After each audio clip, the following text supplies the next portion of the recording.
Hello there, friends of the program. It's Tate Frazier, and it's officially that special time of the year where we go on a march through madness together for the 85th edition of the NCAA tournament.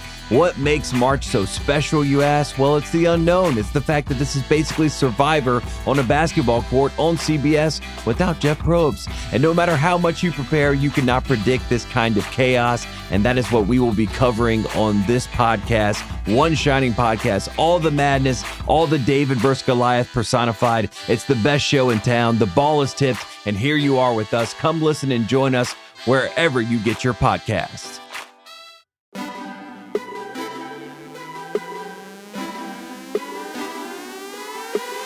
Welcome to the Ringer Fantasy Football Show, a.k.a. the Ringer NFL Draft Show, where my voice cracked, and we're going to keep it because you know what? It's just been that kind of week. I was at a wedding this weekend. I am joined by Danny Kelly and Craig Horlbeck, and today we were going over the coolest players in this year's draft, a.k.a. Danny Kelly's favorite players in the draft, because DK, the coolest players are your favorite players, and your favorite players are the coolest players. I basically rank by cool factor, especially on this podcast. Probably not going to spend a ton of time talking about guards or, potentially maybe cornerbacks. Some of the more boring players to talk about, I'd say. Guards are not cool to you. They don't have the sex factor that unless they smoke cigs or like Quentin Nelson, just like wearing like Gucci glasses or whatever. I will say, I almost put Tate Ratledge on because he has one of the thickest mullets you'll ever see in your life. That's kind of cool. I compared him to Patrick Swayze in Roadhouse. So he's pretty interesting, but other than that, maybe just stick with skill guys, exciting guys, things like that. Swayze, I don't know if he had the measurables for the league. Yeah, how tall was he? Like 5'5"? No, I don't know if he was that short, but he was short. He was Tez Johnson sized. Yeah. Well, I feel like actors are always shorter than you think. Yeah, he probably had burst, though. Short area quickness. I mean, some of the kicks. Yeah, the hair probably slowed him down, though. He would probably need to cut that. They should have kicking. Since he was 5'10", he was actually normal height. Look at that. I bet you he was actually 5'8", but yeah. They didn't have any way of with the hair, he was 5'10". Sure. The feathered hair. All right, so the draft is actually 1 month from today. We're recording this Monday, March 24th. Whoa. The draft is Thursday, April 24th. It starts. So, weird. Reminder for new listeners, we're going to talk through the draft, and after the draft, obviously. But we go the whole year with no days off. Well, there's days off, but no weeks off. And during the season, we're doing 4 episodes a week. We're doing Sunday recaps, and we're doing Monday waivers, and we do all August. We help everyone with your drafts. We're talking fantasy, we're talking NFL, and other nonsense all year. So if you found us through draft season, stick with us. Follow us on Instagram, Ringer Fantasy Football, or TikTok, Ringer Fantasy Football. And then live show in Chicago, sold out. Thank you to everyone who got tickets. Heck yeah. I have zero idea if there's additional ones coming, so I apologize. I have no idea. But if we'll you weren't able to make it, how about that? We'll let you know. I don't know, but thank you to everyone who got tickets. We really appreciate it. Whoever wins our bracket, we'll give them a seat on stage next to us. That's actually in their Gentleman's Piss Club T-shirt. It's actually kind of a funny idea. They can't talk though. No mic, but they can just sit there. No mic. Yeah, I like that. So a month from the draft, things are getting real. We're going to go through DK's coolest favorite players, but first we have to talk Jameis Winston to the New York Giants. This was perfect. I don't know what's going to happen with this. I don't know if he's actually going to be the starter. You're going to have to tell me what you think about this whole thing. But man, and we have not really spoken. The three of us. There was I sent this the tweet 3 days ago. Nobody really responded. Heifetz was at a wedding. We basically have not discussed this at all. So Heifetz, what is your reaction to this? Yeah. I would rather have Jameis for $4 million a year than Sam Darnold for 34. Hey, I think my real take, well, I'm just being honest. Wouldn't you? No. Yeah. I would. What do you, if you want to win games? No, absolutely not. I think my real take here, I am not yet going to delude myself into what this is not, which eventually I will totally tell myself the Giants can make the playoffs with Jameis Winston. My rational take right now is the Mark McGwire, do you want to know the deep, dark, disturbing truth? You want to Jameis Winston sock some dingers. And I'm like, dingers! My actual take is DK has been saying for 8 years, the Giants are the most boring team to watch in football, and they don't score points. And the Giants are officially no longer the most boring team to watch in football, and they're going to score some points. That's my take. Is I don't know if it's better, but it's so different. Jameis got Jerry Jeudy He put him on the map. He's like the number 4 receiver when Jameis. He literally top 5 in yards. He literally put Jerry Jeudy on the map. Like Jerry Jeudy is relevant again because of 6 weeks with Jameis Winston. He made Cedric Tillman look like Nico Collins. I can't even imagine how many yards and touchdowns Malik Neighbors is going to have. Jerry Jameis Jeudy Winston had more, actually starts. Malik Neighbors finished 7th in receiving yards last year in like 16 games. Or sorry, in 13 starts. Jerry Jeudy had more. Jerry Jeudy was 6, Neighbors was 7. I actually think, and I don't know if Jameis is going to start. Probably won't. But if Jameis played 17 games, I think you could take Malik Neighbors like a top 5 in fantasy. He's right there with Chase and Jefferson. I agree. Even if they suck. And also for a diva wide receiver or these guys, 200 targets is a great distraction from being a shitty team. I think, put it this way. That'll keep a receiver happy. We can have this season-long discussion in a second, but every week that Jameis Winston and Malik Neighbors are starting for the Giants, I think the only receivers you would put above Malik Neighbors are like Jamar Chase and Justin Jefferson. Like, if Jameis is going to throw, he's going to throw for 300 yards a game. Factor in, like, let's say the Giants take Travis Hunter at 3. And let's say Jameis is the starting quarterback week 1.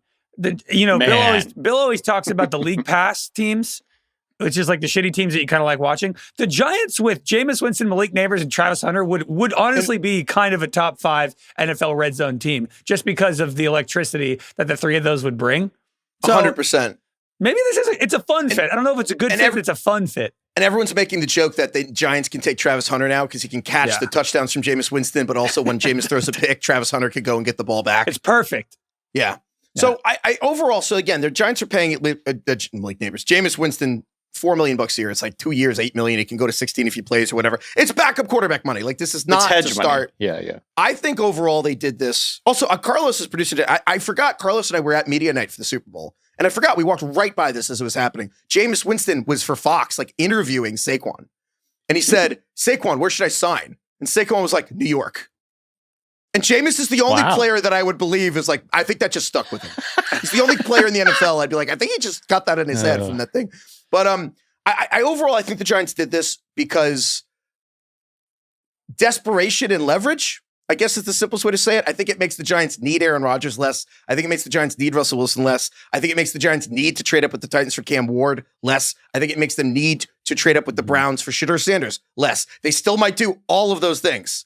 Right. It doesn't rule the Giants out from any of those things, but they no longer have to do it because they can convince themselves and the fans that Jameis was a number 1 player in entertaining. And worst case, he can start September if they have a rookie quarterback. If they get a 2nd-round guy, if they get like a Jackson Dart with the 35th pick or whatever, like he can sit behind Jameis. So they still can take Shedeur. They still can take Cam Ward, but I think that they just have more options now. Yeah, and they did it in the cheapest way possible. They alleviated the desperation in the cheapest way possible. Isn't it kind of funny that if we did this if we started this show 10 years ago, we would be talking about Ben Roethlisberger, Russell Wilson in his prime, Eli Manning, and now we have Sam Darnold, Jameis Winston, and got 49-year-old Aaron Rodgers. I think it's Rodgers, dude. I will say, I do think... Craig, what's the Steve Jobs, something job? Like they took, now we got no jobs.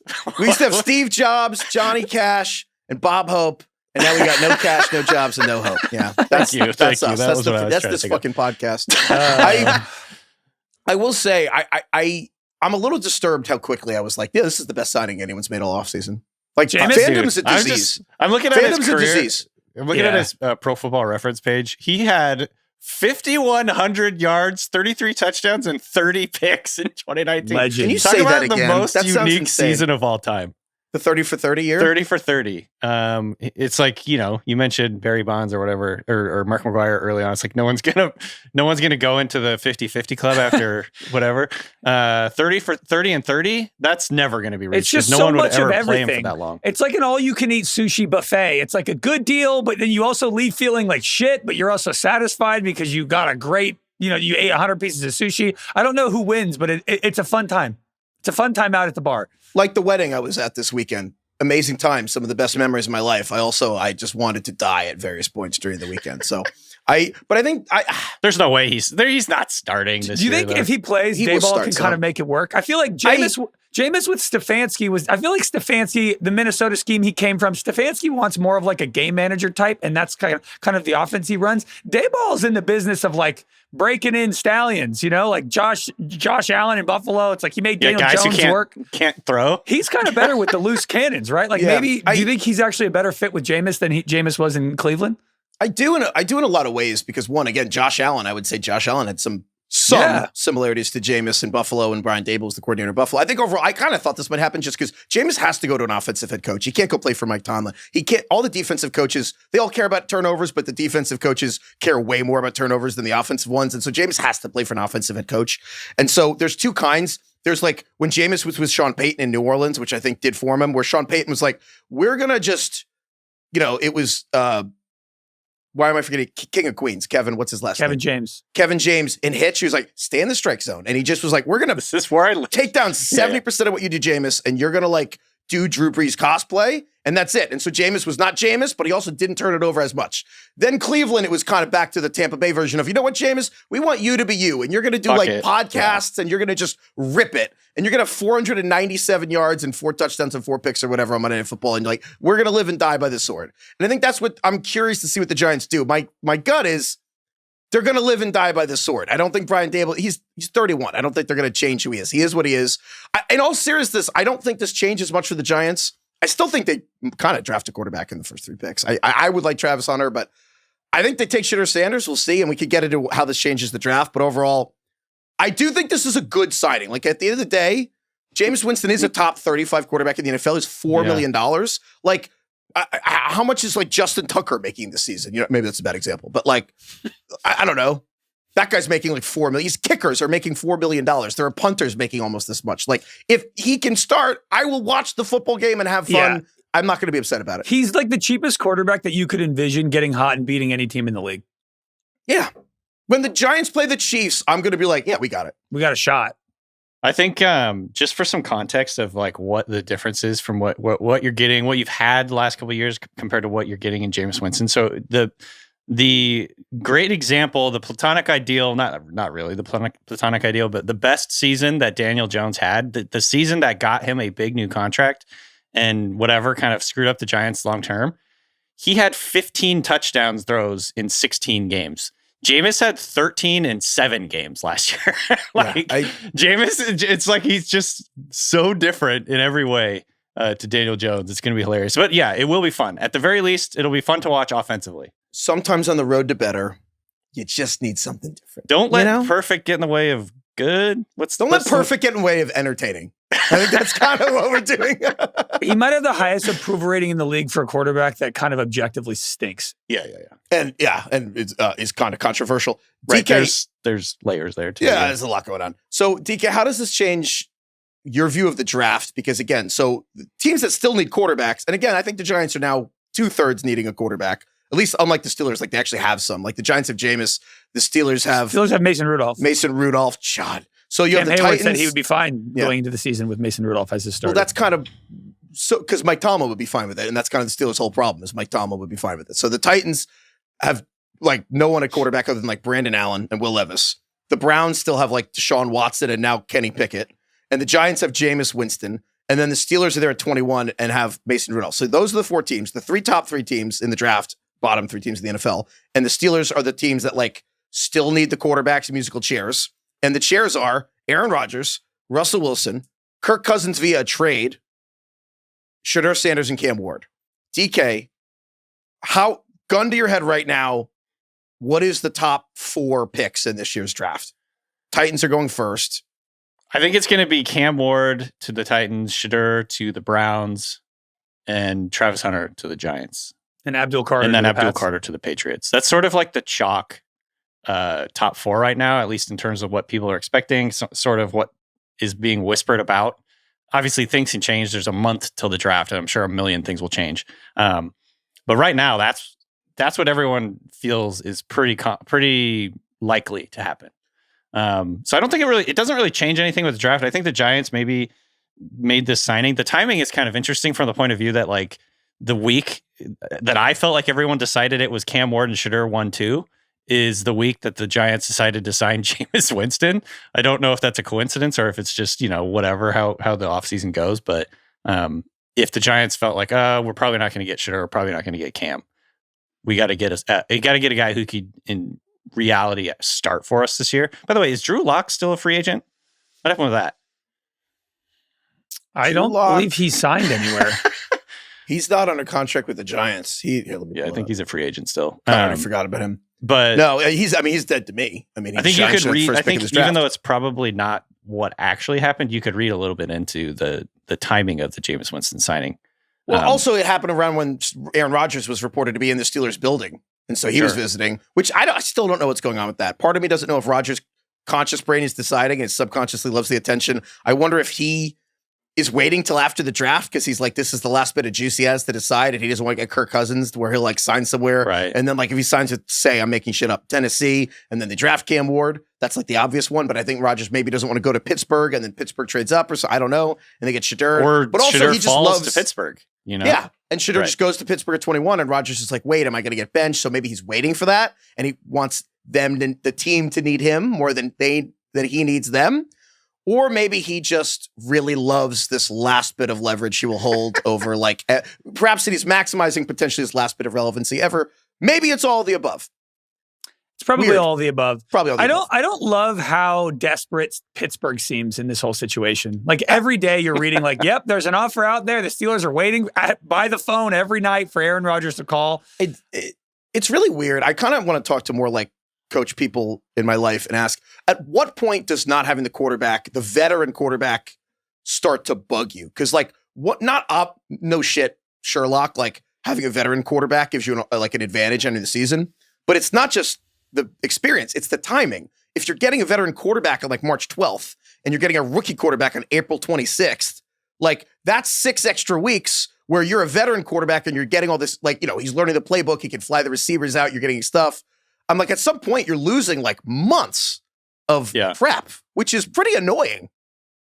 Yeah, but Rodgers also doesn't prep during training camp. He's in Egypt, so it doesn't really matter. Good point. Yeah, what am I talking about? Good point. Yeah, I don't even know what I'm talking about. So overall, do you agree with that, Craig? Do you agree with what DK's saying that do you think Shedeur goes to the Browns? Because my gut, and DK's rattled me a little bit where I think he's right that, there was the whole thing, Myles Garrett, Andrew Siciliano, who used to be the red zone guy in NFL Network. Now he works for the Cleveland Browns, and he did a really good job actually following up and being like, Myles Garrett, you re-signed and you kind of said, the quarterback plan now? And he was like, yeah. And they're like, will you tell us? He's like, no.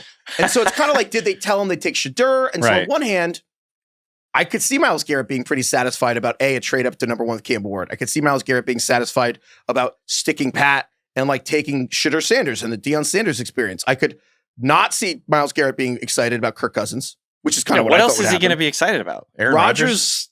Russell Wilson? No. Yeah, I don't. Russ and Kirk Cousins is not getting Myles Garrett's blood going. I don't know about Russ. The money is there. The money $40 million is cool. Yeah. But he did imply he knew the quarterback thing. Right. So I guess I still kind of feel in my bones that Deion has privately communicated to the Browns, and this is not informed. I'm just I just feel like Deion's I want my son to play with the New York Giants or the Pittsburgh Steelers, but not the Mike Tomlin, not the Cleveland Browns. Or do you think it's what DK's saying, where with your captain overthinking over here, Shedeur is probably just going to be picked by the team that is the number 2 pick, and the dad isn't going to just talk them out of it? I think I actually lean closer to what DK is selling, to be honest. I think that from the Browns' perspective, look, if you want to change the narrative of the team and the franchise, getting Shedeur in there and having the Deion Shedeur hype train come in town, I think immediately reshapes how you perceive Cleveland as a city. It immediately becomes kind of cool, like what LeBron did to the Cavs, there is that angle to it that regardless if he deserves to go number 2 overall from a talent standpoint, just getting him in the building does kind of shield the Deshaun Watson disaster in a sense. Yeah. But I don't know, whether Deion lets that happen or not is a separate question. But I actually see why the Browns would want Shedeur in the building from just a narrative perspective. That's all a good point too, because I remember Kevin Clark, back in the day for The Ringer, wrote the story about the Browns doing the process. Remember they did the process with the rebuild like the Sixers did?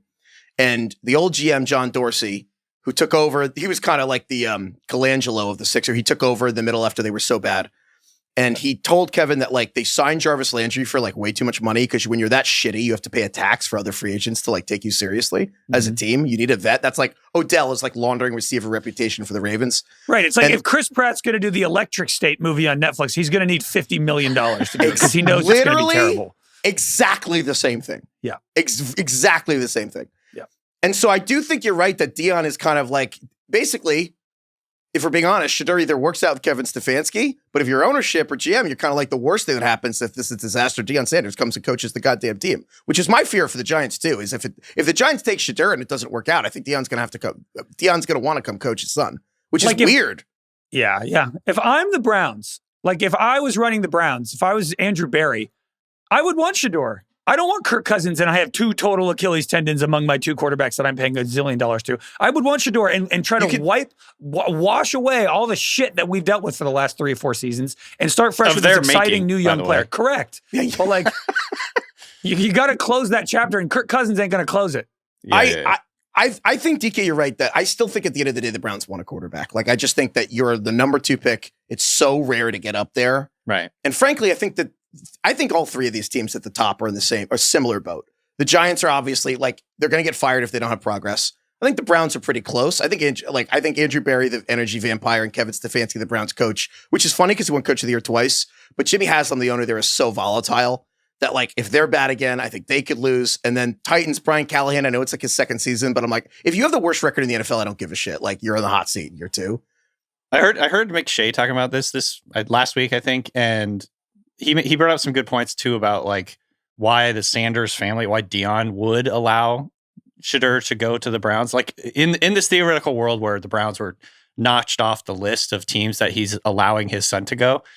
If you look at the way that they're doing it, the Browns are high enough in the draft where that might like just immediately put them on the list. You know what I mean? He's going to be the 2nd overall pick. You get more money when you're the 2nd overall pick. So but why is Shedeur at the serious question. Why is Shedeur at the combine sowing the seeds of like, I don't care where I go. Every top prospect is like that. And the NFL he's protecting himself from potentially falling on draft night being embarrassed. Or the theoretical answer to that question is he already knows he's going to Cleveland, and he was talking to these other teams. He was like, why am I even here? This is like pointless. I know I'm going number 2 to the Browns.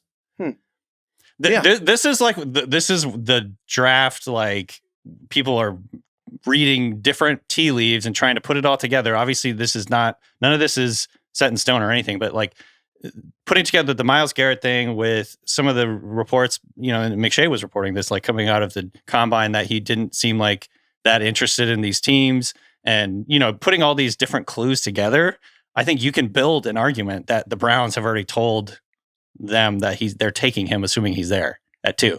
And again, circling back, I'm probably wrong no matter what, because even if I'm quote unquote right that Deion wants the Browns to not take Shedeur, you know what the Chargers did when Archie Manning did that? They took him anyway. They took him and sold him for 3 first-round picks. So they'd probably do it anyway, but to your point... I mean, look, yeah, and I'm not saying you're wrong. I'm just saying I think we have to accept the idea that it's possible for sure. And I want to go a step further. I actually think Shedeur would do pretty well on the Browns. I think Shedeur and his Stefanski offense actually would succeed. Stefanski's known for developing quarterbacks. I think that they're going to get back to trying to have like a really run-heavy, balanced, and they have good pieces on defense.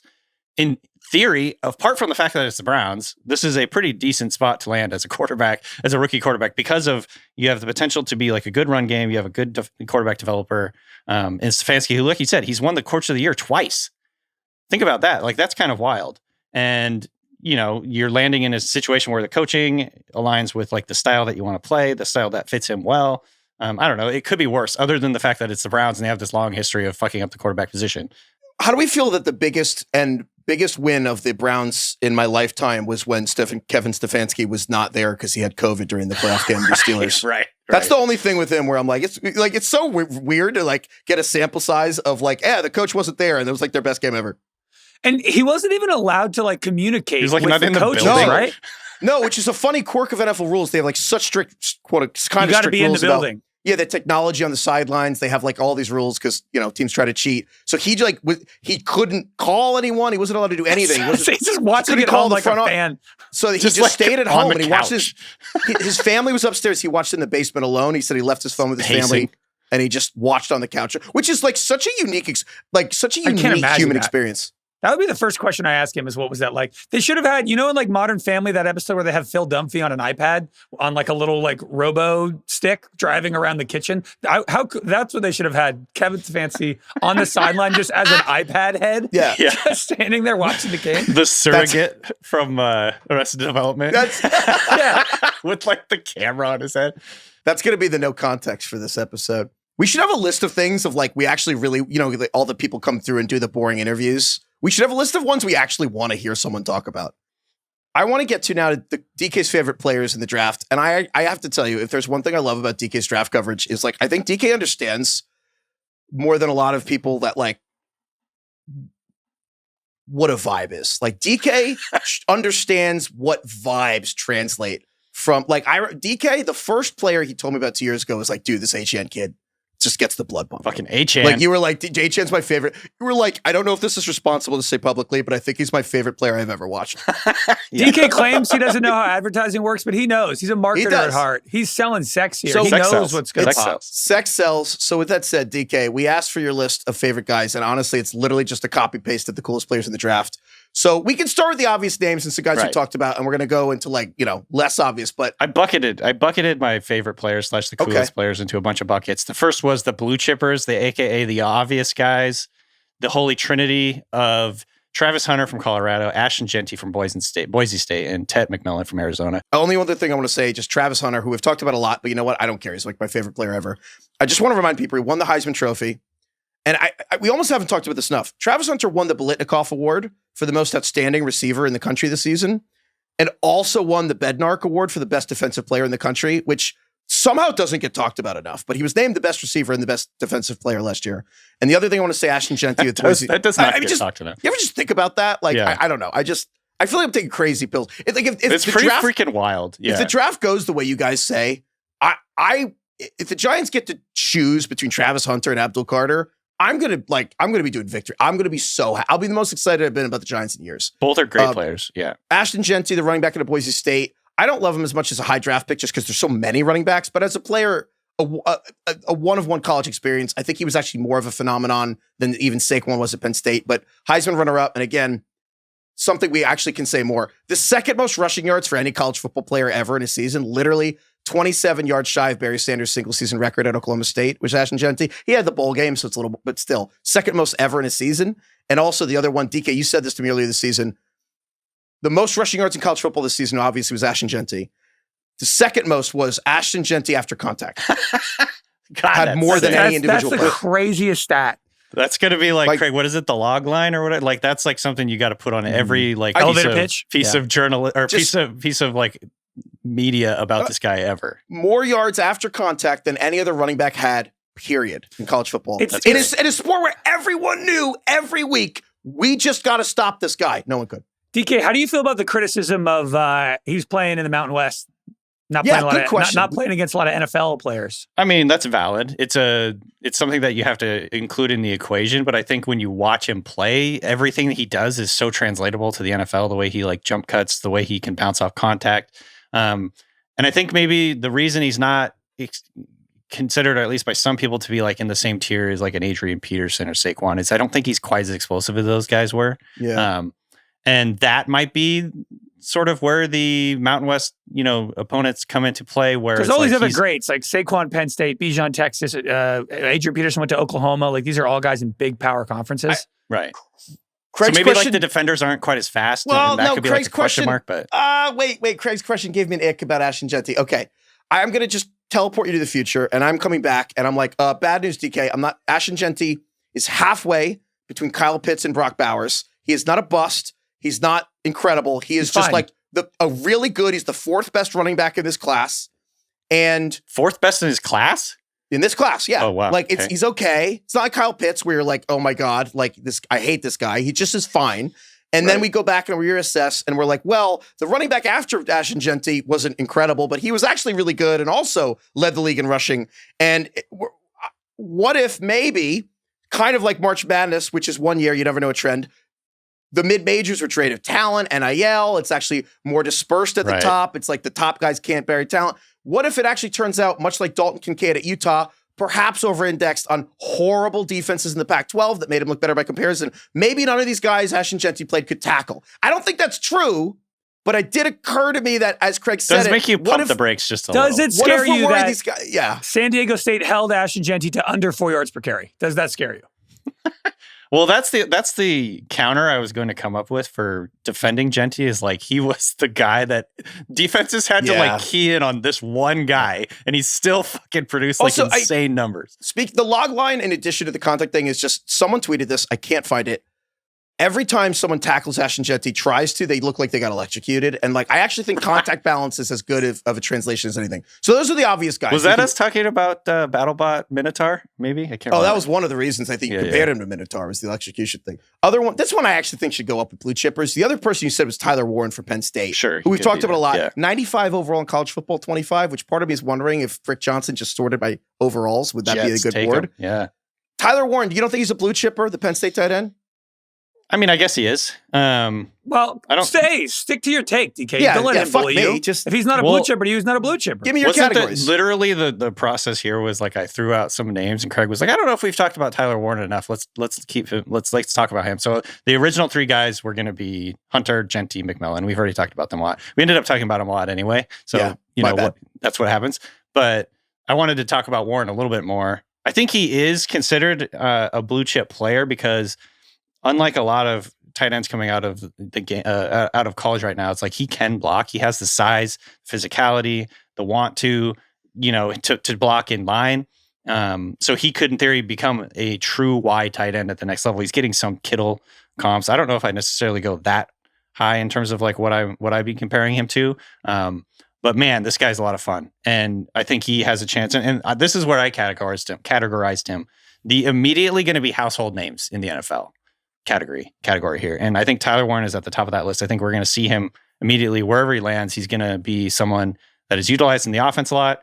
The cool thing is he's used as a running back a lot in college. So he's got sick. Like the Taysom Hill-ness to him, which is fun. He can do everything. He can catch, run, throw. He throws it sometimes. He snaps the ball. That crazy USC catch he had, he actually snapped the ball in that play and then ran down and then caught the ball around the guy. I mean, his production last year was insane. 104 catches for 1,200 yards and 8 touchdowns, plus 200 plus yards and 4 touchdowns running the ball, which I think is just so rare to see at the tight end position. When I think of Tyler Warren, the play that comes to mind, and this is going to sound, this might not even sound like a compliment to him because it's such a simple play, but like when he just leaks out into the flat and the Penn State quarterback, whose name I'm forgetting, Drew Ayer, what's his name?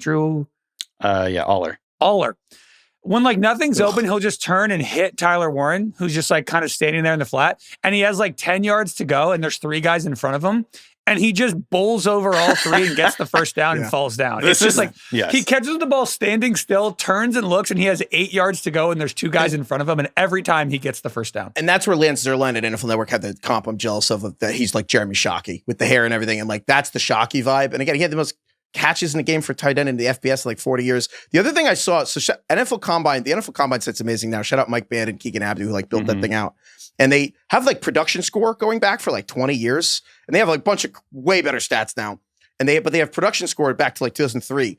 Tyler Warren is like 98th percentile, not among tight ends, like among just all players. The only tight end ahead of Tyler Warren in college production as it translates to the NFL is Brock Bowers. That's the only player ahead of him. That doesn't mean that him and Bowers are like, there's a big difference actually between 99th percentile and 98th actually. But dude, Tyler Warren is there.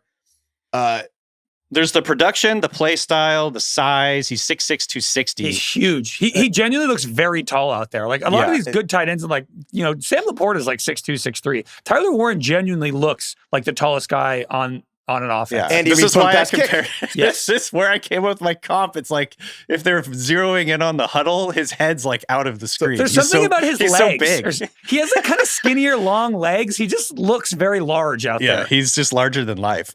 Second in the FBS in yards after the catch. And in missed tackles forced, according to PFF, he had 21 contested catches last year. He just towers over dudes. And he has really good body control. Former quarterback, I think he played basketball, so he's just got that multi-sport, multi-position athleticism where he's just like a good football player. And And yeah, I think I certainly think you could put him in the blue chip thing. I just kind of wanted to talk about him a little bit more, so I didn't put him in there. And he's from Mechanicsville, Virginia. Do you think early front runner for this is like so blue collar. Early front runner for nickname, the Mechanic? Wait, Tyler Warren, the Mechanic? Oh, the Mechanic is good. You guys know I've been to Mechanicsville a lot, right? You mentioned Mechanicsville that is near Richmond, Virginia. Shout out Richmond. So I actually, because Craig's mentioned this before, and I kind of saw that you had written down Mechanicsville. So I prepared a game for you. Oh. 2 towns near Richmond, Virginia, and a lie. Inspired by mechanics. These are places I've been. I just read this. Sorry. 2 places I've been near Richmond and a lie. Central Garage. Okay. Buttport. Please spell it. But like how you think. Buttport. B-U-T-T? B-U-T-T. Port. One word. Okay. Buttport. Goochland. Okay. No grundle. Central Garage. Buttport. Goochland. I think they're all towns. Yeah. Is one of these actually fake or no? Yes. Okay. One is fake. I think Central Garage is real. There's no way Goochland is real. I know, because Heifetz definitely saw either the Gooch one or the butt one and then made up the other. Is my read on this. Can confirm that's what happened. Yeah. You could tell. Goochland. I'm going to say Goochland is fake.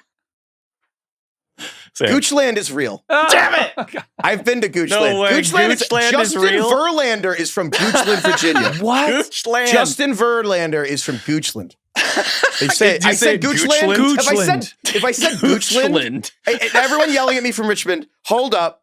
I know it's pronounced Goochland, but if I said Goochland, they would have knew that was fake. Okay, so is Central Garage fake? Central Garage is real. Buttport is fake. Buttport I made up. But I like Justin that it's not Goochland, it's Goochland. Justin Verlander went to Goochland High School. Goochland is the classy version of Goochland. Goochland. Please, Goochland. my father was Goochland. Call me Goochland. Oh my God. So anyway, yeah. So shout out Mechanic. Tyler the Mechanic Warren is pretty good. The Mechanic plays. All right.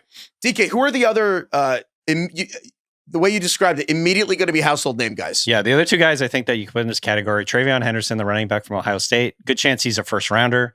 And then Omarion Hampton from North Carolina.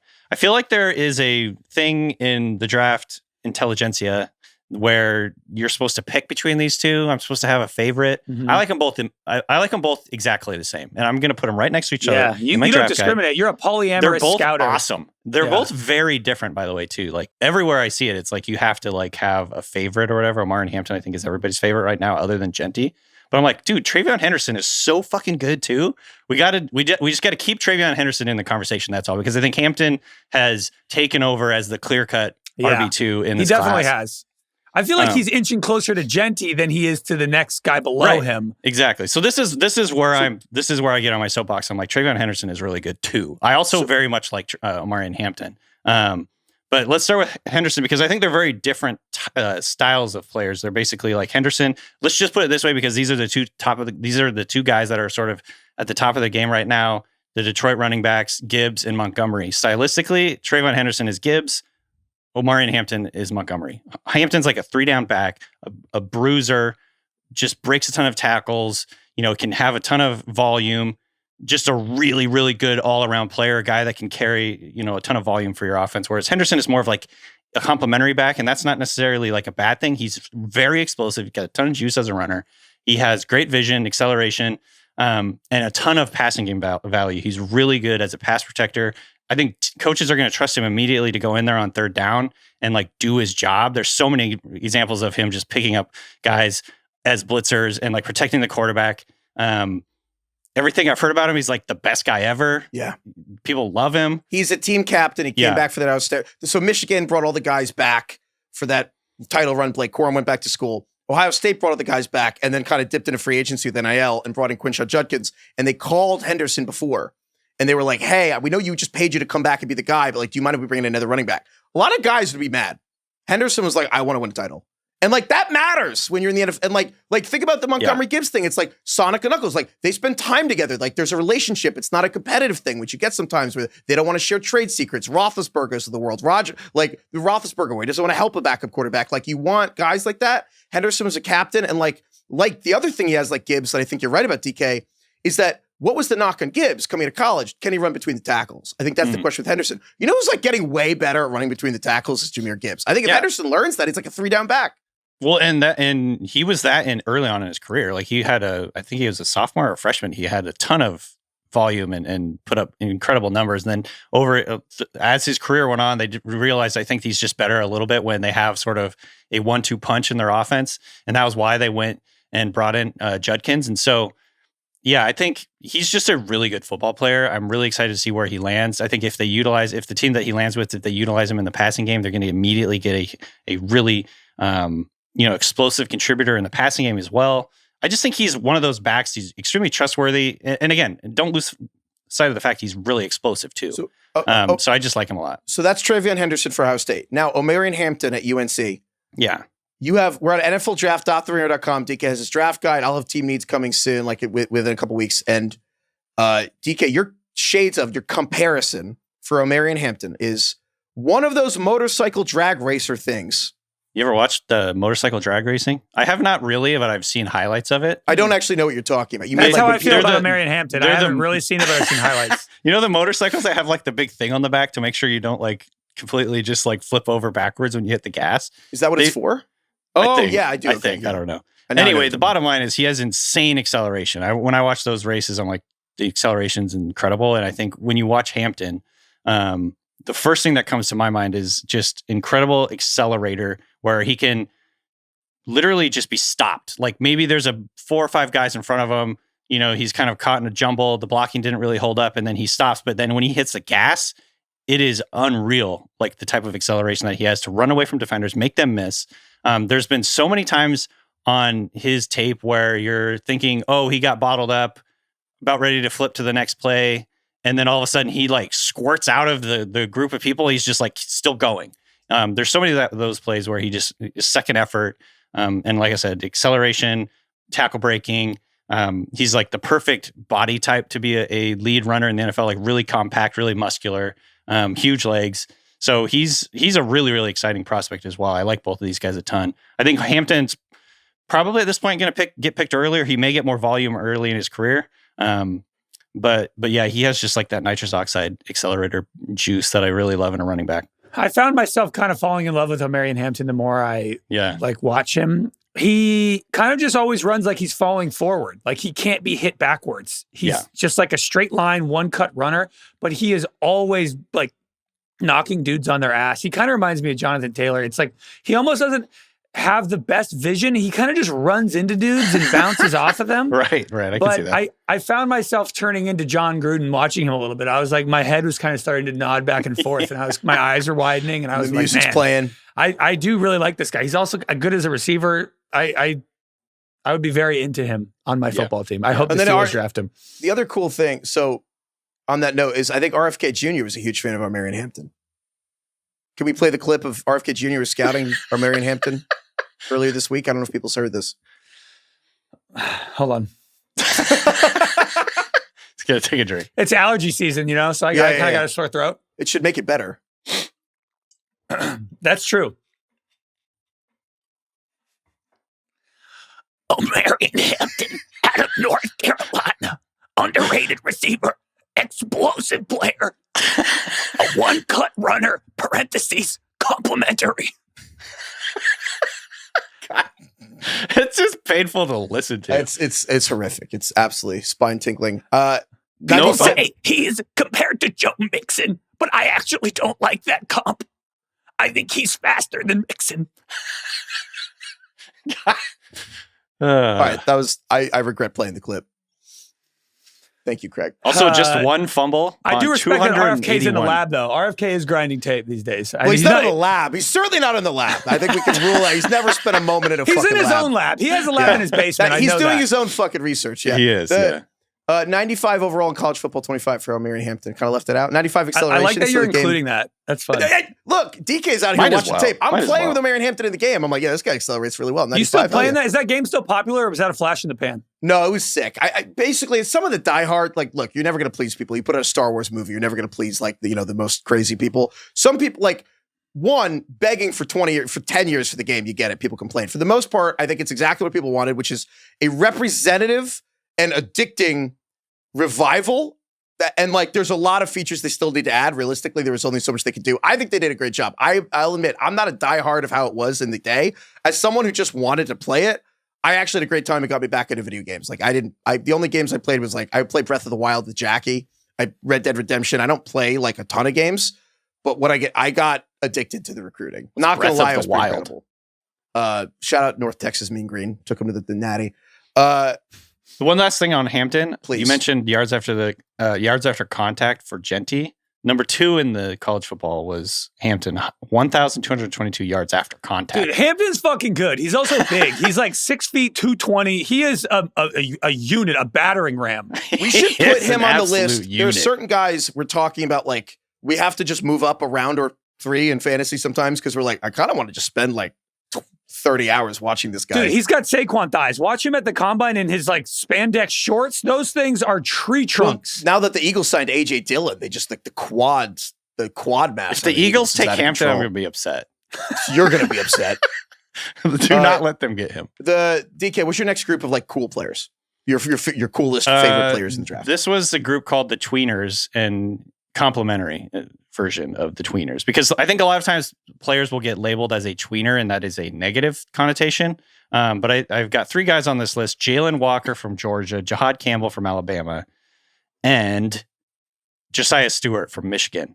As guys I think you might consider like body type and role and overall just what position are they going to be in the NFL. They're tweeners, but I think all 3 of them are going to be really good pros. And especially with the way that the defense is going in the NFL, I might be a Mike McDonald pill, but like obviously we've seen multiple defenses over the last year kind of adopt this Ravens style defense where they're not blitzing a ton, but they're just bringing pressure from literally every different like spot on the field. You just never know what you're going to get.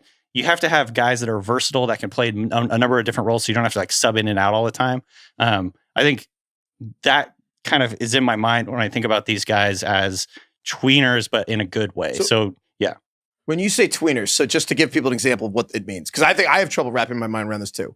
So on the NFLDraft.TreVeyon.com, you can sort by positions. If you click on edge rushers, the top guy is Micah Parsons. You don't have Jalon Walker or Jihaad Campbell under edge rushers. You have Jalon Walker and Jihaad Campbell under linebackers, which kind of implies off-ball linebackers, but it's complicated because they're also not exactly the same position. So why would you want Jalon Walker at linebacker and not an edge rusher? Like, what is he? And I think I think Walker might be best in the pros as an edge rusher. I put him as a linebacker because he literally played both positions in college.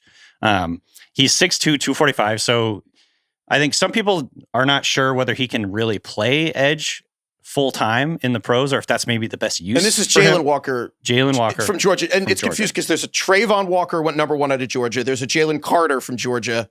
And so it gets confusing. But yeah, Jalon Walker from Georgia. So he basically played off the ball as a regular linebacker sometimes, and then he would line up on the edge and rush the passer. He's really good at both.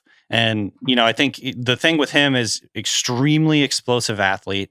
He's just the type of athlete where I'm like, wherever they put him, it's going to work. I don't actually care where they put him because I think he's so good, so instinctive. There's a play that I think it was against Texas where he keyed on like a quarterback scramble from like a few yards off the line of scrimmage, and it was like a heat-seeking missile. He just arrived at the quarterback fast. It's that was so when they put impressive. Archie Manning in. Yeah. They put Archie Manning in versus the bottle game where everyone threw everything. Put Archie Manning in, and he just raced Archie Manning to the edge. I mean, it was just so impressive, but you see that type of play all over his tape. He's just explosive athlete. And I think he has a ton of like untapped potential as a edge rusher, but I think you could also play him as a linebacker a little bit if you want to. Just finding him a good role in your defense, I think he's going to excel wherever he is. So I've got him as like a top 10 player. I don't know for sure if the NFL will see it that way just because he's 6'2", 245 and sort of that tweener frame. But yeah. I think this is a really good comparison. I have like big picture thoughts. We're talking about the tweener thing. And I think this is a really this is like an important thread. I know we talked a lot about offense, but these 2 guys you're talking about, Jalon Walker from Georgia and then also Jihaad Campbell from Bama. I think these 2 guys are the perfect explanation of like where defense is in the NFL right now for what you're pointing. 8 years ago, tweener was derogatory and now it's complimentary. And the reason is it's shout out Cody Alexander at Match Quarters, who's written this on a Substack. It's phenomenal. If you want to learn more about football, I recommend Cody's stuff incredibly highly. This is the McVayification, the Shanahanification of the NFL, which what we always talk about with the 49ers being the best example of like positionless football. It's positionless, but the reason is it's all about just arbitraging substitution rules. Like in the NBA, switch everything and you had to have everybody be able to guard everyone because we're not going to let you stop the clock. We're going to just, with the 5 guys on the floor, we're going to find the worst defender, get our best player on your worst. And so now, instead of everyone having an A+ skill, you actually need everyone, now instead of the ceiling of your play, to be on the floor, you have to have everything be a B-. And that became NFL, basketball, and grass. Now it's like less important for you to be A+ at run defending as it is you can't be a D- at pass defense and vice versa. So now being a B- at everything 10 years ago was like, oh, what are you going to do? Now it's like, wow, we need you. So it's like the same way George Kittle is a tight end who can play left tackle and running back and receiver, and McCaffrey can be a running back who lines up, and Debo can be a receiver as running back. They now need defenders to be able to do that without the offense letting you switch off the field. So Kyle Hamilton, it tackles like a linebacker and reads like a safety and plays like a cornerback. Brian Branch is a nickel cornerback who can tackle like a linebacker. Now we're seeing that in the secondary. Now what we're seeing, and the reason we don't have to call these guys, is now it's on defense. It's the Eagles. Zach Bond, who almost won defensive or player of the year. Zach Bond. He was an all-pro, right? Yeah, first team all-pro, is a off-ball inside linebacker that can cosplay as a defensive end, hand in the dirt, if they need 5 defensive linemen to mess up a McVay run plan. And then Nolan Smith, not quite hand in the dirt, but he's a defensive end that can cosplay as an off-ball linebacker. Also, the McVays and the Shanahans can't fuck with them because, like, no, it's like basketball. All these guys can switch. There's no easy matchups anymore. And these 2 guys, Walker and Camp, Walker is like the Nolan Smith, and Jihaad Campbell is kind of like a Zach Bond, which is like the future of the league. It's an interesting time we're in now that it's like, in the NBA, you just want everybody who's like 6'8" and can switch 1 through 5. Yeah. And it's also fun that right now, as this is kind of happening in the NFL, I feel like athleticism is becoming more valued, right? Like the guys that could just kind of physically do it all. It's also cool that Travis Hunter is coming into the league at this time, a guy who literally can play on both sides of the ball. And you start to wonder if like that is the next evolution of this, of like guys who can start to actually bleed into both offense and defense. But it's cool. It makes the most sense. It feels like the NFL, like it is the natural next progression where it's like getting guys who can do everything. Ben Johnson was on Pardon My Take, and he was like, my philosophy is that I want the same stuff to look different and the different stuff to look the same. And having guys, I love that. And having guys who can do everything allows you to do that.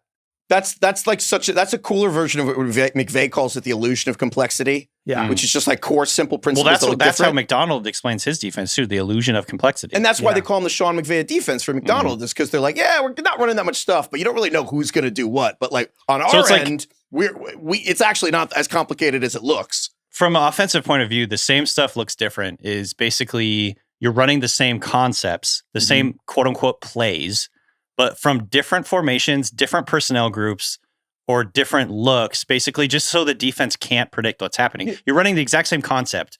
You're running the exact same play, essentially. But guys are just lining up in different spots, essentially. And you have different personnel in there sometimes. You have a Cooper Kupp playing a tight end role. You know what I mean? So that's kind of an example of that. I never thought of it this way. We talk about pitchers with quarterbacks, where quarterbacks in different pitches. Really what we're talking about, though, is pitch tunneling. And I think it's opening day this weekend. There's all these awesome gifts. Shout out Pitching Ninja, Rob Friedman on Blue Sky. And like, there's these gifts now that are unbelievable of pitchers all being Greg Maddux now, where everything looks exactly the same. And they have all this math that helps pitchers. And like you overlay of like, you already have 4/10 of a second hit a baseball. And then for halfway, 3/4 of the way, every motion the pitcher does is identical. The tunnel of the baseball is identical. And then boom, Paul Skeens. It just goes in 5 different directions.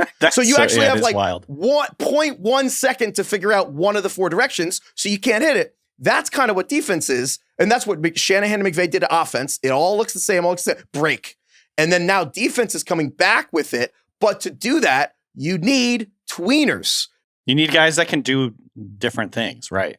They can drop back. They can blitz. They can rush the passer with their hand in the dirt. They can play this. They can play the role of a linebacker, an edge rusher, or even like a slot defender or whatever. You know what I mean? So these guys can do different things. So then the flip side is you need defensive tackles that are just big people. And the other list you sent was war daddies. The war daddies. There's just a couple guys in this draft class that are massive, massive, gargantuan human beings, but have really good athleticism, good light feet, explosive movement skills. Alfred Collins from Texas is one of them. 6'6", 330, verified at the combine. 6'6", 330, 35-inch arms, 10-inch hands. This guy is like built in a lab to just plug up the middle of a defensive line. He can do so many different things. He's good at taking on double teams. He can two gap. He can do so many different things for your defense that's not going to get a lot of, love on Twitter and things like that. He's not going to probably have like star power, but he's going to be doing a ton of essential things for your defense and really helping the guys around him be able to like get better matchups and things like that. I don't think he's like an elite athlete necessarily, but like for his size, he definitely is, because the size and movement skills things. He's like throwing spin moves on guys. He's got light feet for a man his size. And he also knocks down a lot of passes. I think he was like second in the FBS in batted passes. So he's always getting his hands into passing lanes. He's just a pain in the ass in the middle of the defense. And I really like him. Alfred Collins also satisfies Craig's rule of when it's cool when the biggest people you've ever seen are named like nerd names. Usually Alfred. Get beat up for. Alfred is like the biggest person. Same in the goes world. with dogs. Like a Rottweiler named Peanut. It's funny. It works. It's amazing. It's incredible. You could probably say this about this other guy, Kenneth Grant. Kenneth Grant Esquire. He does go by Ken. Kenneth. 6'4", 330. His name's Kenneth. Kenneth Grant. Jim Harbaugh called him a gift from the football gods during his freshman year at Ann Arbor. I feel like these two players are the perfect encapsulation of like your favorite coach's favorite player kind of deal, because they're just what they're able to do in terms of taking up space, taking on two blocks, collapsing the pocket, things of that nature are not necessarily sexy and going to get a ton of stats, but they are very important from a schematic point of view. Kenneth Grant, he was number 3 on Bruce Feldman's Freaks list last summer. Incredibly strong, incredibly explosive for his size. You can see it with his twitch, the way he moves. And I think he's just going to be immediately just like an important part of the defense line right away. I think that I totally agree. And I would go so far as to say, I think you could see Kenneth Grant taken maybe even slightly higher than you might think, solely because, Kenneth Grant played at Michigan, and that's like one of the defensive things sweeping the nation is, the Raven, like it's Vic Fangio stuff, but it's like the Ravens with Mike McDonald, who was the coach at Michigan, defensive coach. Jesse Minter with Harbaugh was the coach at Michigan. And then those things spread. So the Titans defensive coordinator is from Baltimore. The Ravens defensive coordinator was under Mike McDonald in Baltimore. Like this, so the Seahawks. So I think a lot of teams want a Kenneth Grant who's recruited to play in that system. So I think a lot of teams might want that. It's an important role. Give us some sleepers, DK. Some cool players. Yeah, players that have really, really caught my eye later on in the draft. This is probably like day 2 or maybe even early day 3 for some of these guys. Elic Ayomanor from Stanford is one of my favorites. Canadian, former hockey player. He plays like it. He's got like the "don't you ever touch my puck" attitude when the ball is in the air. Don't you ever touch my puck? That's my puck, baby. He is really exciting. I think he's kind of flying under the radar a little bit because, he's played for Stanford. They're not putting up a ton of offense, but he's big, really fast. Like he's a former high school track star. He set league records in 100 meters and 200 meters as a high school track athlete in Massachusetts. So he was born in Canada. I think he played his freshman year in Canada, and then he moved to the U.S., played high school ball in the U.S. in Massachusetts. Nico Collins was the guy who came to mind for me just because he's big, explosive. He runs away from defenders on slant routes. He uses his frame to, basically box out defenders and catch the ball. He's really good at those tight quarter catches, like strong hands to catch those tough passes.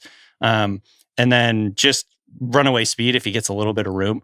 So if you look at like the RAS scores, the relative athletic scores for Nico Collins and Ayomanor, they're pretty close. Like he's a little bit smaller than Collins is, but overall the athleticism numbers are like right there. 38 inches, 37 inches vertical, 10.7 broad versus 10.5 broad.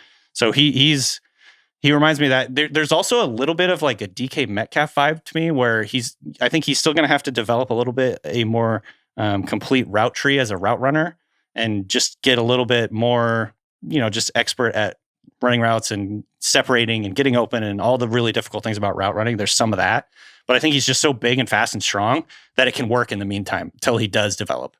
I really, really liked this guy, DK. And it's funny, but I would watch these guys like highlights, and then I would go and look at your draft comps. And the thing I thought as well is Nico Collins, even before reading your draft guide, Because he's long. He's got the 5th longest arms in his class at wide receiver. He just moves weird. He kind of gallops and stutter steps like a basketball player before driving to the hoop or something like that. Totally. He just kind of like moves. a hezzy. Yeah, he has a great hezzy Jimbo.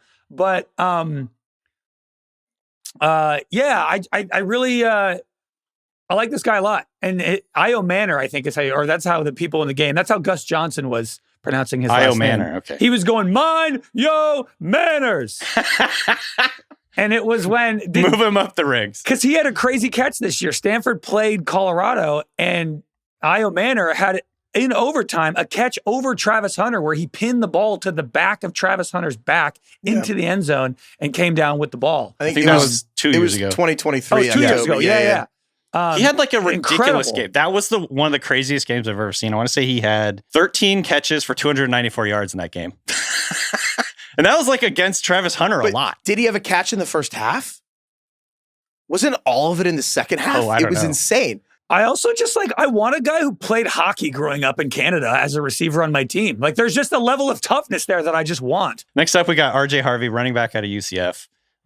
Really like him. Explosive, tons of lateral juice to break tackles and avoid tackles. He had kind of a long, weird college career. He started out his college career. He was recruited as a dual threat quarterback, and he started at Virginia. He redshirted as a freshman, switched to running back, transferred to UCF, and then he tore his ACL. So he's kind of had a long, circuitous route to where he is. But the last 2 years, he averaged 1,500 rushing yards and 19 touchdowns over the last 2 years. Almost 3,000 yards and 38 scores combined. He's a good athlete. He ran a 4.4, 38-inch vert, 10.7 broad, so explosive athleticism. He's a shifty little spark plug. Yeah. I've seen people compare him to like Chase Brown, Jalen Warren type of running back. Okay. So I'm not saying he's going to be a superstar at the next level, but I just think he could be a day 3 running back who is a lot better than you think. And, ends up being a pretty big part of a team's running back rotation. He has that ability to crab where he runs into the line, nothing's there, and then he kind of sidesteps his way. Bounces and out. Yeah. Shoots forward. Yeah. 100%. He's not as good in the receiving game, so he's probably going to be kind of like an early down guy, but I think he's got a ton of talent. And he scored a ton of touchdowns in his college career. So he's obviously, got that big playability. I saw that he had 32 rushes of 15 plus yards last year, which was second only to Jeanty. So big play back, scores a lot of touchdowns, a lot of broken tackles. Just a creative running back with the ball in his hands. DK, yeah. We wanted to ask about kind of like the guys you irrationally love, perhaps despite some negative characteristics or traits or things that aren't necessarily seen as NFL worthy, but guys that you like regardless. Flaws. Yeah. I want to know, this basically is a question of what's your type in an NFL draft? What are your draft kinks? Is it long arms, big hands, Amanda Seyfried? I can fix him. What is it? Sean Fantasy can back me up on that one. Yeah. Is it you need to stop falling for edge rushers that remind you of your father? What is it? Well, I don't know if I have any. I think explosive movement skills is the thing that always kind of I gravitate towards. Explosive movement skills. What does that mean? Like twitchy. This is why I loved Achane so much. Is because the dude is just the most explosive athlete I've ever seen in my life. And I was like, this has to work. This has to work in the NFL. I don't care what position or what he's doing. This has to work. He's just so it's explosive. Kind of like a 10 out of 10 on the hot scale. Even if they're a little bit crazy, you don't care. And this is a good segue to Isaiah Bond from Texas, who is just moves differently. He's just built diff. He reminds me in a lot of ways to Jameson Williams, even though he's quite a bit shorter. He's 5'11". I think Jamo was 6'2" or 6'1". Someone said there's not really a difference at all. Huge difference. Same. Sure. Just really just because of the way we measure units. A world on the of apps, difference. He's not coming up on a lot of searches. Isaiah I told Bond you that we figured out the number out in England. Did I tell you guys that we figured out what the threshold is in England? It's 170 centimeters. Which is what? I don't know. That means nothing to me. Okay, wait, let me pull up. All right, you guys talk. I'll pull up the email. So hold someone on. in England What is answered 170 centimeters? In inches. 5'6"? That's got to be wrong. Wait, I'll pull it up. Someone said there was an actual answer. That's the threshold that people care about? Because the origin of this was I was like, it's weird that we have 6 feet is this weird thing all men want to aspire to. But we're the only ones who measure it. So we're like, what is it in other countries? Mm-hmm. So I asked the people who listen to us in other countries, and this guy emailed us was named Axel. That's incredible. He's Swedish. He said the number is 180 centimeters. Oh, that's 5'11". So you want to be 180 centimeters. And if you start with like a everyone's gets that nice round 180, and then you feel good about it. And this is okay. So that's a bummer for somebody who's 5'11" who moves from Europe to America. They immediately go from desirable to undesirable. Imagine if all the people right now who are 6 feet, 6'1", legitimately, and you went to a different country, and in that world you're 5'11", like in their culture. Like I think that would mess with your identity. Sure. Anyway, so I think it is. What were we talking about? That's why you should exclusively live in areas where your height is desirable. That's really the goal of life. It's the LA 7 thing or whatever, right, Craig? But yeah, the height version of that, where if you're 6'2" in London, that's like a 10 out of 10. But if you're a 6'2" in Sweden, where everyone's tall, very different. So Isaiah Bond is 180. The point is he's 180 centimeters. Right. But anyways, he should go play overseas. Totally. He might have to, because turns out he's actually not that good. But he might not be that good, which is kind of the point. He if you look at I think he's a little bit like this year's AD Mitchell for me, because when I watch him, I'm like, this guy is so good, so twitchy, so explosive, but the yards per route run numbers aren't good. He was outproduced by Matthew Golden in this offense. There was all these expectations for him coming into the season, and the production just wasn't there for whatever reason. And there's a lot of reasons that you could say, like, he was stretching the field for the offense. He was sort of a decoy or whatever. But at the end of the day, the production was not there. And it was a big year for the Texas offense because Quinn Ewers was supposed to be this, like, allegedly flawless prospect. You had Manning there. And then I think A.D. Mitchell, who also went to Texas, like, Isaiah Bond was supposed to be the guy, and then he actually became the A.D. Mitchell, like, head case Texas receiver, which is maybe becoming a thing. But to your point, Gunnar Helm also outproduced him for the record, which not great. Again, not great. Not what you're looking for. Like, that a slow tight end. Or is the concern with Isaiah Bond a skill thing, or is the concern with Isaiah Bond a like attitude thing? I'm not calling him a Jermaine Burton, but like what is the deal with Isaiah Bond? I honestly don't know. I'll have to dig into that more. But like for now, we can just say the production wasn't there in terms of what they were expecting. But when I watch him, he literally just moves differently. He is so explosive, so twitchy, just able to separate, run after the catch. And they used him a lot on screens and end arounds and things like that. Kind of like the way that Jameson Williams is used in the Lions offense, where it's just like when he gets the ball, this guy's running twice as fast as everyone else on the field. Where do you see him going in the draft, where the kind of the high risk, high reward nature to his game feels like a smart pick at that spot? Probably third round at the earliest. Okay. All right. Third or fourth. If he falls to the fourth, it might never happen. Third round nowadays is a coin flip too, but I think in terms of like the numbers and the talent or whatever is there for him to be a third round pick. He may fall to the fourth just because there's other needs pressing for other teams. But I don't know, man. He's just the type of guy that I always fall for when I'm watching draft players, just because he's so explosive, so fast. Who are the other irrational guys that just get the blood flowing? Yeah. These are for other reasons. Tez Johnson from Oregon. Just love that guy. He's 154 pounds. Bo Nix's brother. Yeah, he's really good at playing football. But again, 154 pounds. I just don't know what to do with this. I don't know what to make of this. Obviously, Tank Dell. I'm out. I know, and that's probably going to be a lot of teams, but he puts corners in a blender, turns them around. He's just really quick footwork. He's the type of guy that, too, when you watch the tape, it's like he catches the ball and does not gear down at all when he catches it and goes to run. It's just so smooth and so natural. He always gets guys turned around running after the catch. I think there's a ton of potential there, and he's probably not as good as Tank Dell because Tank Dell was playing outside primarily, and I think Tez is more of an inside guy, slot guy. But I don't know, for whatever reason, I still just love this guy, even though I know it's probably not going to work.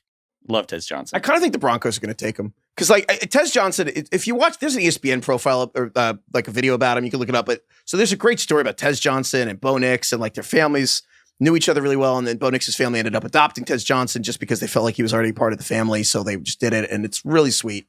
And if you watch it, you're like, I want this guy to succeed. If you don't know anything about that, you're like, what are we even talking about? Like, he's literally Solak size, 154 pounds. Like, what is that in stone or whatever? You know what I mean? Like, half a stone? A stone? I don't even know what's, I don't know. I only Stone's watch like UFC, 15 pounds or something. British UFC fighters and that's the only time I ever learned what stone is. So the stone is 14 pounds. So if they take Tez Johnson, they would then have Bo Nix, Troy Franklin, the other receiver from Oregon, and Tez Johnson. But the Troy Franklin thing's why I kind of think they might do it, because I think they're going to be less. Basically, Tez Johnson's worth more to the Broncos than anyone else, because Tez Johnson's whole thing is he can definitely play with Bo Nix. Man, I kind of want this to happen, in the 6th round, 7th round, I don't think a 154-pound guy goes before like the 200th pick. It's funny that it's almost like the NFL teams now are just like adopting college programs. Like the Eagles are like, we are Georgia. The Broncos are like, such a we good are idea. Oregon. Seems like a good idea. Yeah. Dude, yeah. There's an like Onion article. The New York Knicks are like, we are Villanova. And it's like, maybe this is the new pipeline. There's an Onion article about like ranking state flags. And the number one they have was Texas. And the quote is just like, wow, this one was available. And I think that's the Eagles, where they're like, we're going to pick a college. And they're like, Georgia? No one called shotgun on this thing in Georgia? Like that, we're just going to do this? Unbelievable. In my notes for Johnson, I wrote, will win every game of tag, probably the best flag football player you've ever seen. Dude, he should be on the Olympic flag football team with him and Mike Evans. That's a good combo. I think you have some question marks about how well 154 pounds will survive at the NFL level. So he is an inch shorter than Tutu Atwell and 10 pounds lighter. God, that's tight. crazy. That's tough. I will say, I would like him to succeed. If you like, he's clearly like an awesome guy. It's a really nice story. But I really do think he's the 7th round pick for the Broncos, or maybe the 6th round pick. I would love to see him go to the Broncos. I remember watching Troy Franklin a lot last year for the draft, and I remember thinking at the time, Tez Johnson's better than this guy. He is. But again, 154 pounds complicates things. Gonna hit some emails. DK, any other thoughts though on your coolest players? Which of these guys is your favorite? Straight up. And you don't get to pick like Travis Hunter. Favorite? Favorite non-Travis Hunter, non-Ashton Jeanty player. Jalen Walker. Is it the mechanic? The mechanic, Tyler. I'm trying to make that work. Sure. So Jalen Walker's the butt Jalen port. Walker from Georgia. He's the butt port. Yeah. He's the butt port. And then we have Mind Yo Manners, Elic Ayomanor. He's fun, man. I was watching him again last night in prep for this, and I was just like, man. I like Alfred Collins, big boy named Alfred. Alfred. Wait, just because you did the Gus Johnson, can we get one more? Stroud. Look good. Finds an A. Sees Nico Collins. Look good. Dude, somebody sent us a Gus Johnson call from, was it the NCAA tournament? I can't remember where it was from. Oh, yeah. Wait, what was it? I don't see. Recently? Well, there was a Maryland football game where he was like, catastrophe! That was a Maryland football. Catastrophe! Oh, my God. That was so good. Stroud takes a man miss. Sheds a tackle. Finds a man. Let's do some emails here. All right. All right. We asked for people under 40 who go by Jim. We're looking for the world's youngest Jim. Yeah, we want the world's youngest Jim. And I think we found it. We found a good distinction here. We heard from all the Jims. Thank you from the Jims. But this one really encapsulated the Jim experience. Okay. So, I mean, Jim. Jim says, I'm 33. Okay. I've gone by Jim my whole life. Wow. Or at least I've attempted to go by Jim my whole life. That's the hard part. Yeah. I'm 5'6". He's 5'6", which is about 160 centimeters. I'm baby-faced, carrying baby fat into my 30s, so nobody seems to be able to call me Jim, even though it's the only way I have ever introduced myself is by saying I'm Jim.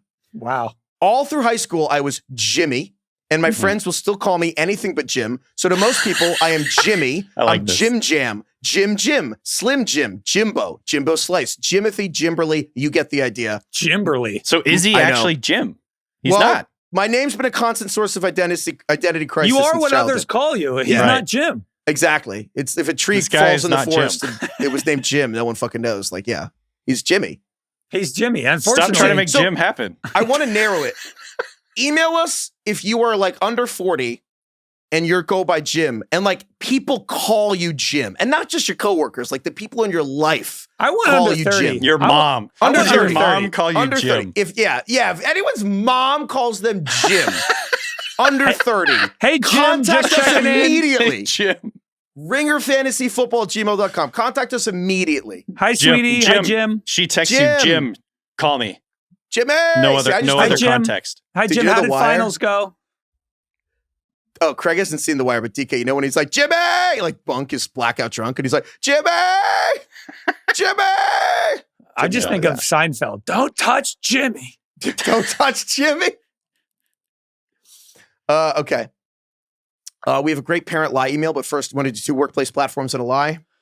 2 workplace platforms and a lie. Let's do it. All right, this one's from Jordan. Jordy. I write this. He sent this earlier, but he says, Jordan says, I write about tech.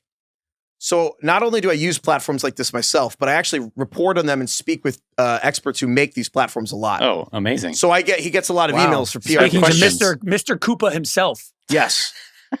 So he says, here are 2 truths and a lie for workplace platforms and a lie of things that were just emailed to me today. Like these were just, he opened his email and these were like companies trying to pitch him about their company. Mm-hmm. Cloud Silo, feels real. NetScout, Flashpoint. Fuck, these all feel real. NetScout, Flashpoint, and Cloud Silo. Cloud Silo sounds real because it's like cloud storage. And the show Silo. Right. Hit show Silo on Apple TV. Give me the other 2 again. I already forgot them. Cloud Silo, NetScout, and Flashpoint. I'm going to say NetScout is fake.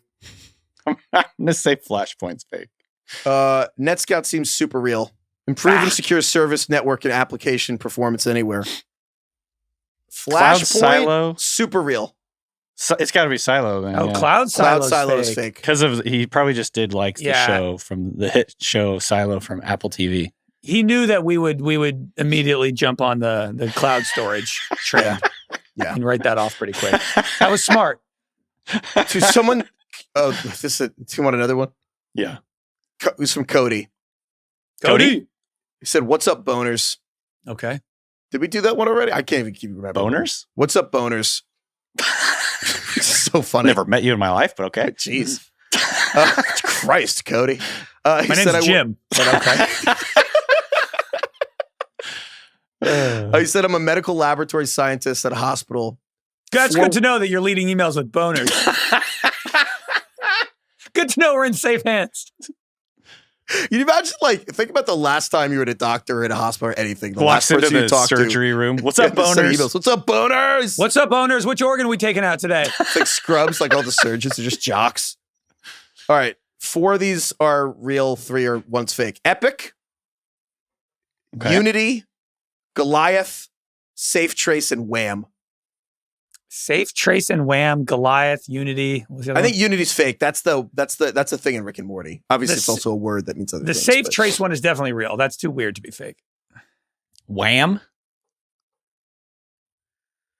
I think it's got to be. I think it's Epic or Unity or fake because the other ones all sound real.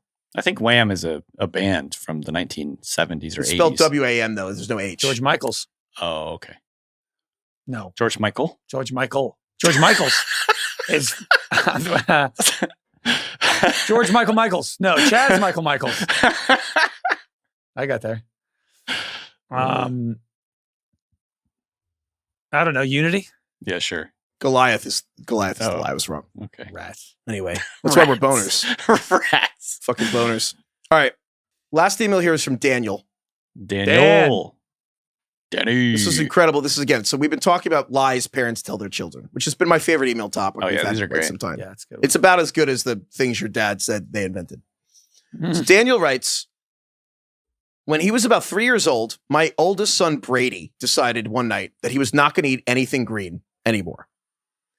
Now, I grew up in a house where if you didn't like to eat something, you sat your ass in the seat till your plate was clean, even if it was fucking terrible. Yep. Old school. That's what my dad did the same way with growing up with his parents. And Daniel writes that my dad's favorite was canned cream spinach, which was vomit-inducing, but my mom always made us eat it. So it sucked, but you know what? I feel like it grew from it. So my instinct was to take this approach with my kids. But times have changed, and apparently, according to my wife, now. The best approach is firm but gentle parenting. You can get reported for that. Yeah. It's better, apparently, to not force the kids to eat if they don't want to, and the doctors reinforce this since they just keep presenting them with the options at mealtime, but don't force it. Eventually, they'll eat what you give them. So this concept is completely foreign to me, and since it was my first time around the block with the parenting stuff, I didn't want to stress my kid out. However, after months of wasting food and comparing it to how I was raised, I was getting pretty frustrated. Not to mention, I was pretty concerned about how long a growing human could actually run on chicken nuggets and applesauce. Yeah. Look at Kai. Kai's still kicking. Kai's not on the show today. Barely, yeah. No. Yeah. Yeah, he's actually at the hospital because He's malnourished right now. Yeah. He's doing his IV. pumping his IV. stomach. Yeah. So Daniel writes, so one evening, I decided enough was enough, and I had to try something new. So I told Brady that I had received a call from his tummy manager. Oh my God. And the tummy manager said that the tummy manager said he was going to die unless Brady started eating broccoli. Oh, geez.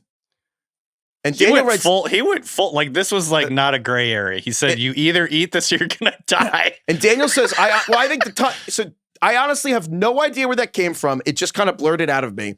And when Brady, my son, asked, what's a tummy manager?